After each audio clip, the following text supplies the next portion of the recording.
Hi hello friends, എല്ലാ കൂട്ടുകാർക്കും ചെമ്പനീർ പൂവിൻ്റെ പുതിയൊരു റിവ്യൂയിലേക്ക് സ്വാഗതം. അങ്ങനെ നമ്മുടെ ചെമ്പനീർ പൂവിൽ സച്ചിയെ എല്ലാവരും സംശയിച്ച് അങ്ങനെ നിൽക്കുകയാണ്, രേവതിയും അച്ഛനും ഒഴികെ. അങ്ങനെ സുധിയോട് പറയുന്നുണ്ട്, ഞാനല്ലടാ അത് ചെയ്തത് എന്ന് പറയുകയാണ്. എന്തായാലും എൻ്റെ പേര് പറഞ്ഞ അവനെ എനിക്ക് എന്തായാലും ഒന്ന് കാണണമെന്ന് സച്ചി തീരുമാനിക്കുന്നുണ്ട്. അതുപോലെ തന്നെ നിനക്ക് ഇതുപോലെ ഭീഷണി ഉണ്ടെങ്കിൽ നീ ഒന്നും ചിന്തിക്കേണ്ട, ഒരു കാര്യം ചെയ്യാൻ, നമുക്ക് പോലീസ് സ്റ്റേഷനിൽ ഒരു കംപ്ലൈൻറ്റ് കൊടുക്കാമെന്ന് പറയുമ്പോൾ ശ്രുതി അതിനെ എതിർക്കുകയാണ്. ശ്രുതി പറയുന്നുണ്ട്, വേണ്ട, അങ്ങനെയൊന്നും ചെയ്യണ്ട എന്ന് പറഞ്ഞിട്ട് അങ്ങനെ നിൽക്കുകയാണ്. എന്തായാലും സച്ചി ആ ആളെ കണ്ടെത്തുമെന്ന് പറഞ്ഞ് നേരെ ആ അമ്പലത്തിലേക്ക് പോവുകയാണ്. അങ്ങനെ അമ്പലത്തിലേക്ക് എത്തുമ്പോൾ അവിടെ അവനിങ്ങനെ എല്ലാവരെയും തെരഞ്ഞു നടക്കുകയാണ്, ഒരു സ്വാമിയുടെ വേഷത്തിൽ ധരിച്ചിരിക്കുന്ന ആളെ കാണാൻ വേണ്ടിയിട്ട്. അപ്പം അമ്പലത്തിലെ കമ്മിറ്റിക്കാർ അവരവിടെ വന്നിട്ട് ആ സച്ചി എന്താ ഇവിടെ എന്നൊക്കെ ചോദിച്ച് അങ്ങനെ നിൽക്കുന്നുണ്ട്. അപ്പം ആ സമയത്ത് ഇവിടെ ഒരു സന്യാസി ഉണ്ടായിരുന്നല്ലോ, ഇന്നലെ ഇവിടെ ഇരുന്നിരുന്നല്ലോ എന്നിങ്ങനെ പറയുന്ന സമയത്ത് ആ കള്ള സന്യാസി ഒന്ന് ചോദിക്കുന്നുണ്ട്. അപ്പോൾ എന്താ എന്ന് ചോദിക്കുകയാണ് പ്രശ്നം. അപ്പം പറയുകയാണ്, അവനൊരു കള്ള സന്യാസി ആയിരുന്നു, ഇവിടെ നിന്നും പല ആളുകളിൽ നിന്നും ഓരോ തട്ടിപ്പ് പറഞ്ഞ് പൈസയൊക്കെ വാങ്ങി കള്ളത്തരങ്ങൾ ചെയ്തുകൊണ്ടിരിക്കുകയായിരുന്നു. അങ്ങനെ ഞങ്ങൾക്ക് സംശയം തോന്നി പോലീസിൽ പിടിച്ചേൽപ്പിക്കുകയായിരുന്നു. അതുപോലെ തന്നെ എവിടെയുള്ള നാട്ടുകാരെല്ലാവരെയും അവനെ തല്ലി ചതച്ച് കൈകാര്യം ചെയ്യുകയും ചെയ്തു എന്ന് പറയുന്നുണ്ട് ആള്. അപ്പോൾ സച്ചി ചോദിക്കുകയാണ്, അത് ശരി, അങ്ങനെയായിരുന്നോ? എന്നാലേ അവൻ്റെ ഒരു ഫോട്ടോ എങ്ങാനും ഉണ്ടോ എന്നിങ്ങനെ ചോദിക്കണം, ഒന്ന് കാണാനായിരുന്നു എന്ന് പറയുമ്പോൾ അതിനെന്താ, അവനെ തല്ലി ചതയ്ക്കുന്ന ആ വീഡിയോ ഞാൻ എടുത്തു വെച്ചിട്ടുണ്ട് എന്നും പറഞ്ഞ് അയാൾ ആ ഫോൺ കാണിച്ചു കൊടുക്കുകയാണ്. അപ്പോഴാണ് സച്ചിക്ക് ആളെ പിടുത്തം കിട്ടുന്നത്. സച്ചിയുടെ കാറിൽ ആദ്യം അയാൾ വന്നിരുന്നിട്ട് സംസാരിച്ച് ഒരു പെണ്ണിനെ കുറിച്ച് മോശമായിട്ടൊക്കെ സംസാരിച്ചിട്ട് അങ്ങനെ സച്ചി കൈകാര്യം ചെയ്തിട്ട് പോലീസിൽ ഏൽപ്പിച്ചതാണല്ലോ. അങ്ങനെ അപ്പം അയാളെ തിരിച്ചറിയുന്നുണ്ട് നമ്മുടെ സച്ചി.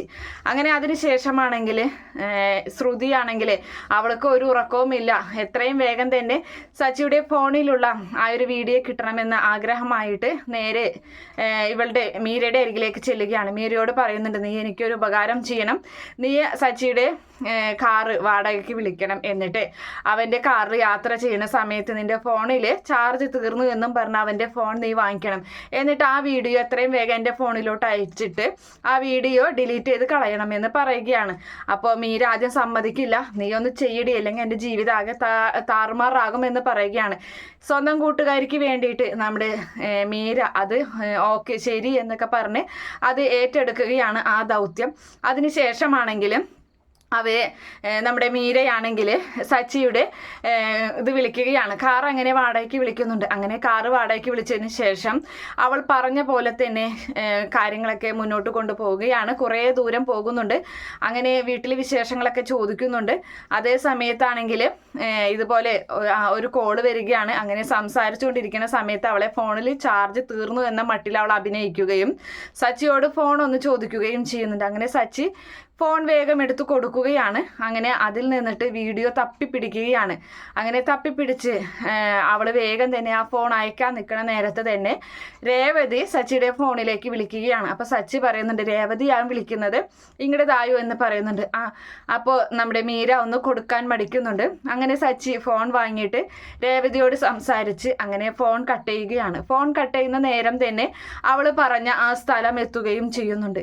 മേഡം, എത്തിയിട്ടുണ്ട് സ്ഥലം എന്ന് പറയുകയാണ്. അങ്ങനെ പിന്നെ നമ്മുടെ സച്ചിയുടെ ഫോൺ വാങ്ങിക്കാൻ പറ്റില്ല. അങ്ങനെ മീര പറഞ്ഞ സ്ഥലത്ത് ഇറങ്ങുകയും പറഞ്ഞ പൈസ കൊടുക്കുകയും സച്ചി അവിടെ നിന്നും പോവുകയും ചെയ്യുകയാണ്. സച്ചിയുടെ ഫോണിലുള്ള വീഡിയോ അപ്പോഴും മീരയ്ക്ക് കിട്ടുന്നില്ല.